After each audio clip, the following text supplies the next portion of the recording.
বাংলাদেশে হিন্দুদের উপর হামলা ভারতীয় মিডিয়ার গুঞ্জন বলে উড়িয়ে দেওয়া যায় না। চিন্ময় ন্যায় বিচার পাবে আশা দিল্লির। পরমাণু অস্ত্র তৈরির খুব কাছে ইরান, বাড়ছে কি ইসরায়েলের বিপদ? যুদ্ধবিরতি চুক্তি ভেঙে লেবাননে হামলা ইসরায়েলের, গাজায় দুর্ভিক্ষ খুব সন্নিকটে, সতর্কতা জাতিসংঘের। আসসালামু আলাইকুম, দেখছিলেন বাংলাদেশ ওয়ার্ল্ড নিউজ হেডলাইন। এবারে পুরো খবর। বাংলাদেশে সংখ্যালঘুদের নিরাপত্তা নিশ্চিতে অন্তর্বর্তী সরকারকে দায়িত্ব নিয়ে কাজ করার আহ্বান জানিয়েছে ভারতের পররাষ্ট্র মন্ত্রণালয়। এছাড়া দিল্লি বলছে, হিন্দুদের উপর হামলা ভারতীয় মিডিয়ার গুঞ্জন বলে উড়িয়ে দেওয়া যায় না। শুক্রবার চিন্ময় কৃষ্ণ দাস ইস্যুতে সাংবাদিকদের প্রশ্নের জবাবে এমন মন্তব্য করেছেন মন্ত্রণালয়ের মুখপাত্র রণধীর জয়সওয়াল। সংবাদ সম্মেলনে ভারতের সাংবাদিকরা হিন্দু সহ সংখ্যালঘুদের উপর নির্যাতন বেড়ে যাবার অভিযোগ এনে নানা প্রশ্ন করেন। ওই সময় রণধীর জয়সওয়াল বলেছেন, হিন্দুদের উপর হামলা নিয়ে ভারত বাংলাদেশের সঙ্গে সার্বক্ষণিক যোগাযোগ রাখছে।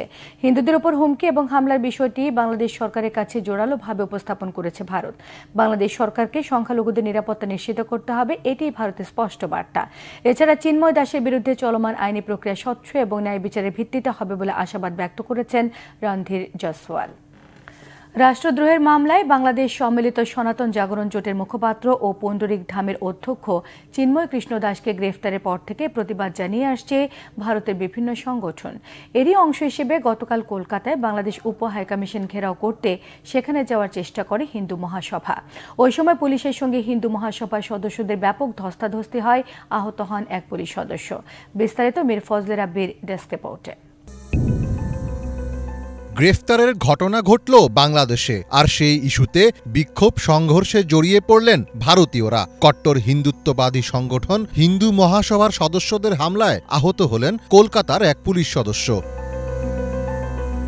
রাষ্ট্রদ্রোহের মামলায় বাংলাদেশ সম্মিলিত সনাতন জাগরণ জোটের মুখপাত্র ও পুণ্ডরিক ধামের অধ্যক্ষ চিন্ময় কৃষ্ণ দাসকে গ্রেফতারের পর থেকেই প্রতিবাদ জানিয়ে আসছে ভারতের বিভিন্ন হিন্দুপন্থী সংগঠন। এরই অংশ হিসেবে গতকাল কলকাতায় বাংলাদেশ উপ হাইকমিশন ঘেরাও করতে সেখানে যাওয়ার চেষ্টা করে হিন্দু মহাসভা নামে একটি সংগঠন। ওই সময় পুলিশের সঙ্গে হিন্দু মহাসভার সদস্যদের ব্যাপক ধস্তাধস্তি হয়। হিন্দু মহাসভার সদস্যরা যখন বাংলাদেশের উপ হাইকমিশনের কাছে পৌঁছে যায়, তখন তাদের বাধা দেয় পুলিশ। ওই সময় সংগঠনটির কয়েকজন সদস্যকে গ্রেফতার করা হয়। এতে ক্ষুব্ধ হয়ে মহাসভার সদস্যরা পুলিশের ওপর হামলা চালান। এতে ঘটনাস্থলেই এক পুলিশ সদস্য আহত হন। পরে তাকে চিকিৎসার জন্য হাসপাতালে নিয়ে যাওয়া হয়। একই দিনে বিক্ষোভের ডাক দেয় বঙ্গীয় হিন্দু জাগরণ মঞ্চ। সংগঠনটির সদস্যরা শিয়ালদহ থেকে বাংলাদেশের উপ হাইকমিশনের দিকে আগাতে থাকলে তাদের ব্যারিকেড দিয়ে আটকে দেয় কলকাতা পুলিশ। কিন্তু বঙ্গীয় হিন্দু জাগরণ মঞ্চের সদস্যরা পুলিশের দেওয়া পরপর দুটি ব্যারিকেড ভেঙে বাংলাদেশ উপ হাইকমিশনের সামনে যাওয়ার চেষ্টা করে। এ সময় পুলিশের সঙ্গে ধস্তাধস্তি বেঁধে যায় বিক্ষোভকারীদের। এক পর্যায়ে লাঠিচার্জ করে পুলিশ। পরে রাস্তার মধ্যে আগুন জ্বালিয়ে প্রতিবাদ করতে দেখা যায় বিক্ষোভকারীদের। এছাড়া নেচে গেয়ে কীর্তন করে চিন্ময় গ্রেফতারের প্রতিবাদ জানান কলকাতার ইসকন সদস্যরা।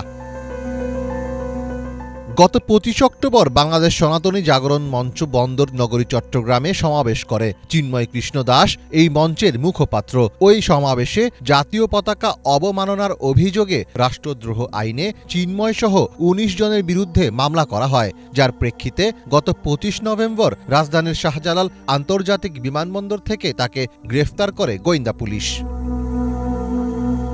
এরপরই চিন্ময় কৃষ্ণ দাসকে গ্রেফতার ও তাকে জামিন না দেওয়ার বিষয়ে উদ্বেগ প্রকাশ করে বিবৃতি দেয় ভারতের পররাষ্ট্র মন্ত্রণালয়। ভারতের এমন বিবৃতির কড়া প্রতিবাদ জানায় বাংলাদেশ। ভারতের বিবৃতিকে ভিত্তিহীন উল্লেখ করে বাংলাদেশের পররাষ্ট্র মন্ত্রণালয় জানায়, ভারতের এমন বক্তব্য দুই প্রতিবেশীর মধ্যে বন্ধুত্ব ও বোঝাপড়ার চেতনার পরিপন্থী। বাংলাদেশের অভ্যন্তরীণ বিষয় নিয়ে ভারতের সংসদ লোকসভায় পর্যন্ত আলোচনা হয়েছে। এছাড়া চিন্ময় দাস ও সংখ্যালঘুদের ওপর হামলা বেড়ে যাওয়ার কথিত অভিযোগ নিয়ে পররাষ্ট্রমন্ত্রী এস জয়শঙ্করের সঙ্গে কথা বলেছেন ভারতের প্রধানমন্ত্রী নরেন্দ্র মোদী। জানা গেছে, আজ বাংলাদেশ ইস্যু নিয়ে ভারতের পার্লামেন্টে বিবৃতি দিতে পারেন জয়শঙ্কর। তবে বিশ্লেষকদের অনেকের দাবি, বাংলাদেশ ইস্যুকে অতিরঞ্জিত করে রাজনৈতিক ফায়দা নেয়ার চেষ্টা করছে বিজেপি। মীর ফজলে রাব্বি, বাংলা ভিশন।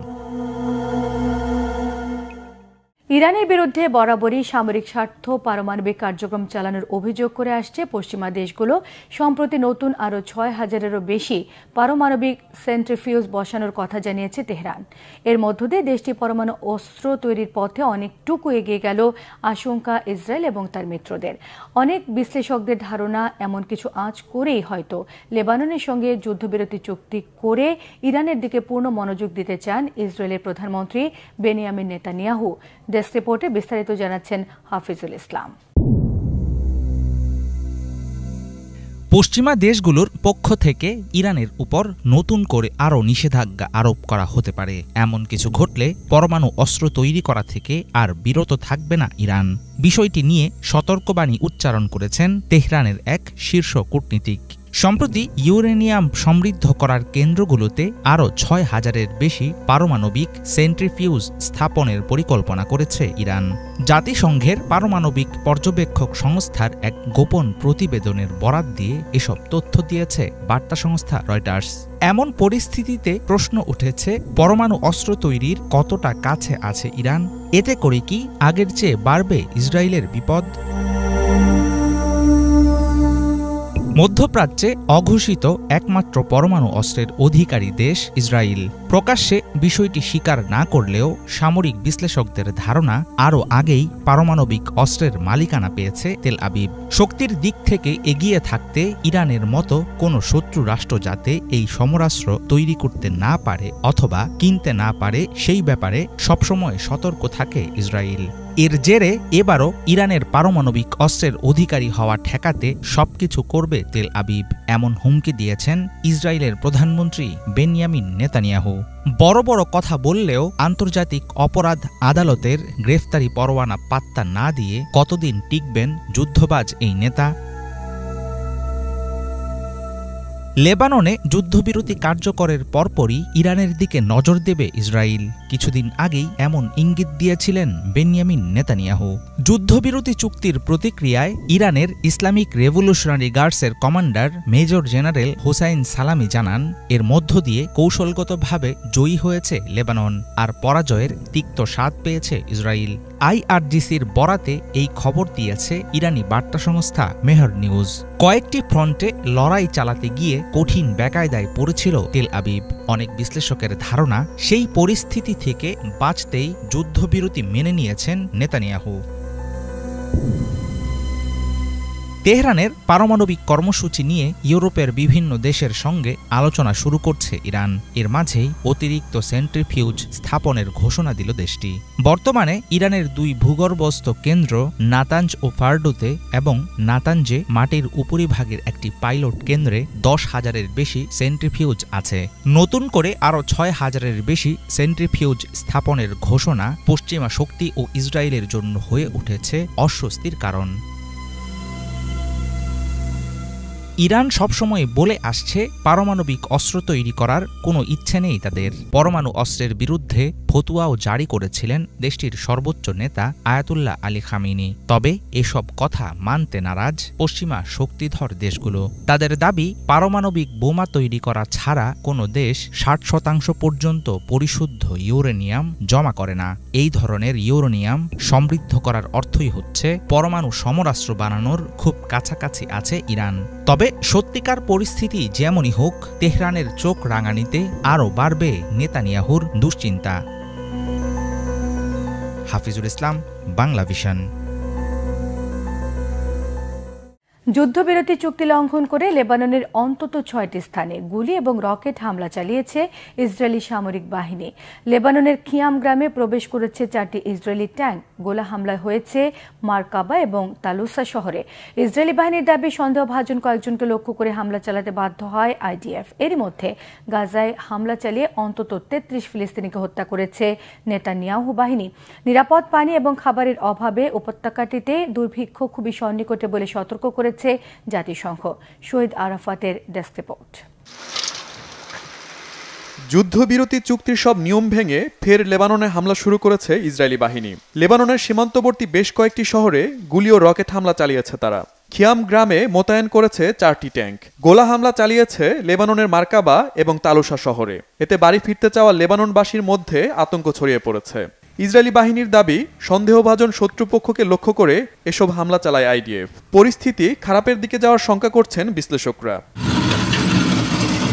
আতঙ্কের মধ্যেও লেবাননের বাসিন্দারা মনোবল ধরে রাখতে চান। নিজ ঠিকানায় ফিরে বাড়িঘর নতুন করে নির্মাণ করতে চান তারা। বাসিন্দারা বিশ্বাস করেন এই যুদ্ধবিরতির মধ্য দিয়ে তারা আবারও স্বাভাবিক জীবনে ফিরতে পারবেন।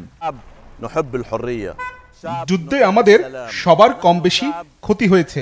যারা শহীদ হয়েছে তাদের ফিরে পাওয়া সম্ভব না, কিন্তু যারা বেঁচে আছে তাদের নতুন করে সব গুছিয়ে নিতে হবে। আল্লাহর উপর ভরসা করে আমরা নিজ ঠিকানায় ফিরেছি। তিনি আমাদের ক্ষতিপূরণ দেবেন। সময়ের সাথে সাথে সব স্বাভাবিক হয়ে আসবে, এটাই প্রত্যাশা।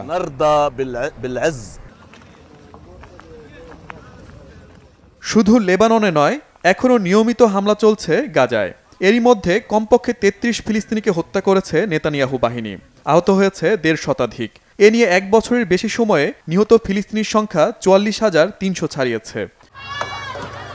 ত্রাণ সরবরাহ স্বাভাবিক না থাকায় গাজায় বাড়ছে খাবার ও বিশুদ্ধ পানির সংকট। জাতিসংঘ বলছে, এভাবে চলতে থাকলে খুব শিগগিরই প্রায় ২০ কোটি মানুষ দুর্ভিক্ষের মধ্যে পড়বে। শহীদ আরাফাত, বাংলাভিশন, নিউজ ডেস্ক। রাশিয়ার হামলার মাত্রা বাড়তে থাকায় ইউক্রেনের জন্য আন্তর্জাতিক সহায়তা আরও বাড়ানোর আহ্বান জানিয়েছেন মার্কিন প্রেসিডেন্ট জো বাইডেন। এমন অবস্থায় ইউক্রেনে আরও নতুন নতুন ক্ষেপণাস্ত্র দিয়ে হামলা চালানোর হুমকি দিয়েছেন রাশিয়ার প্রেসিডেন্ট ভ্লাদিমির পুতিন। ইউক্রেনে বিদ্যুতের স্থাপনা লক্ষ্য করে রাশিয়ার ব্যাপক হামলার পর এ বিষয়ে বিবৃতি দিয়ে উদ্বেগ জানিয়েছেন মার্কিন প্রেসিডেন্ট। তিনি জানান, ইউক্রেন বলছে ২ শতাধিক ক্ষেপণাস্ত্র আর ড্রোন দিয়ে হামলা চালিয়েছে রাশিয়া। একে ভয়ঙ্কর হামলা উল্লেখ করে বাইডেন জানান, এই ঘটনায় প্রমাণ হয়েছে রুশ আগ্রাসন থেকে সাধারণ মানুষকে বাঁচাতে ইউক্রেনের পক্ষে আন্তর্জাতিক সমর্থন বাড়ানো দরকার। ইউক্রেনের স্বাধীনতা অটুট রাখতে যুক্তরাষ্ট্র সহ ৫০টিরও বেশি দেশ পাশে আছে বলেও আশ্বস্ত করেছেন বাইডেন। এদিকে কাজাখস্তানের রাজধানী আস্তানা সফরে গিয়ে ইউক্রেনকে হুঁশিয়ার করেছেন রাশিয়ার প্রেসিডেন্ট পুতিন। বলেছেন, কিয়েভ পারমাণবিক অস্ত্র সংগ্রহের চেষ্টা করলে রাশিয়ার অস্ত্র ভাণ্ডারের সব নতুন অস্ত্র ব্যবহার করবে মস্কো। পারমাণবিক অস্ত্রবাহী ক্ষেপণাস্ত্রের উৎপাদন শুরু করা হয়েছে বলেও হুমকি দিয়েছেন তিনি। অন্যদিকে নবনির্বাচিত মার্কিন প্রেসিডেন্ট ডোনাল্ড ট্রাম্পকে বিচক্ষণ আর অভিজ্ঞ রাজনীতিবিদ উল্লেখ করে তার নিরাপত্তা নিয়ে উদ্বেগ জানিয়েছেন প্রেসিডেন্ট ভ্লাদিমির পুতিন। উগান্ডায় ভূমিধসে শতাধিক মানুষের মৃত্যুর আশঙ্কা করা হচ্ছে। তল্লাশি চালে এ পর্যন্ত কমপক্ষে ১৫ জনের লাশ পাওয়া গেছে। স্বজনদের মাতমে ভারী হয়েছে পরিবেশ। টানা বৃষ্টিতে পূর্বাঞ্চলীয় বুলাম্বুলি জেলার ৬টি গ্রামে ভূমিধসে বহু বাড়ি মাটি চাপা পড়েছে। রাজধানী কাম্পালা থেকে অন্তত ২৮০ কিলোমিটার দূরে ওই ঘটনায় কাদার ঢলে অন্তত ৪০টি বাড়ি ভেসে গেছে। নিখোঁজ অন্তত ১১৩ জনকে উদ্ধারের জন্য স্থানীয়দের পাশাপাশি রেড ক্রসের স্বেচ্ছাসেবকরা যোগ দিলেও দুর্যোগপূর্ণ আবহাওয়া আর পাহাড়ি এলাকা হওয়ায় ব্যাহত হচ্ছে উদ্ধার তৎপরতা। পুলিশ জানিয়েছে, প্রথম কয়েক ঘন্টার অভিযানে ৬ শিশু সহ অন্তত ১৫ জনের লাশ উদ্ধার করা হয়েছে। আহত আরও ১৫ জনকে ভর্তি করা হয়েছে হাসপাতালে। টানা বৃষ্টির ফলে নদীর তীর উপচে পড়া পানির ঢলে শুধু বাড়িঘর, উপাসনালয় আর স্কুল ভবনই নয়, ক্ষতিগ্রস্ত হয়েছে একাধিক সেতু। উদ্ধার অভিযানে যাওয়া নৌযান ডুবে মারা গেছেন এক প্রকৌশলী। দেশটির ইতিহাসে ভূমিধসে সর্বোচ্চ ৩০০ মানুষের মৃত্যু হয়েছিল ২০১০ সালে। এই ছিল আজকের মতো। সঙ্গে থাকায় সবাইকে ধন্যবাদ।